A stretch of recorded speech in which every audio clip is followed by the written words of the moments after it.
उमेदवार दोन उमेदवारासह मतदानाला आलेले आहेत आणि मतदान केलेलं आहे. काय सांगा सुरुवात?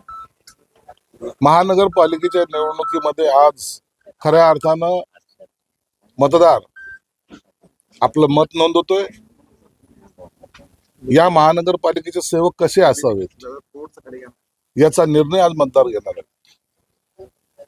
आणि मी पण एक मतदार असल्यामुळं, आम्ही सर्वच कुटुंबीय मतदार असल्यामुळं आज मतदानाला आलो, मतदान केलंय.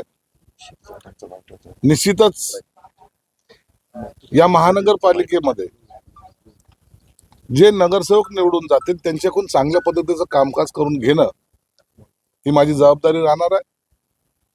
म्हणून त्यांना जे काही भावी नगरसेवक असतील त्यांनाही माझ्या शुभेच्छा आहेत.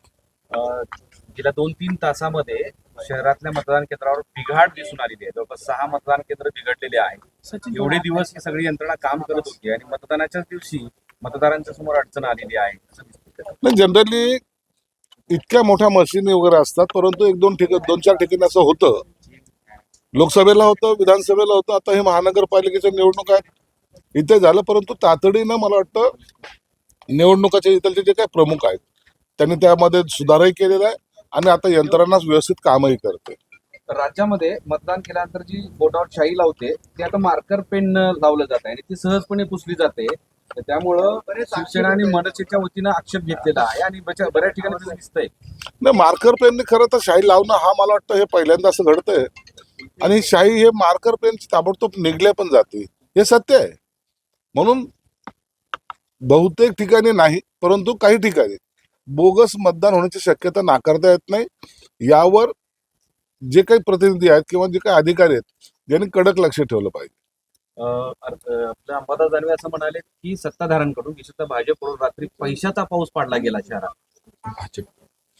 भाजपकडून काय केलं गेलं याच्याबद्दल मला कल्पना नाहीये, परंतु जे काही ते वेगवेगळे स्टेटमेंट येतात त्यावर निश्चितच मी एक सांगेल की आपण लोकशाहीमध्ये जनतेचे सेवक आहोत ही भावना आपण ठेवली पाहिजे.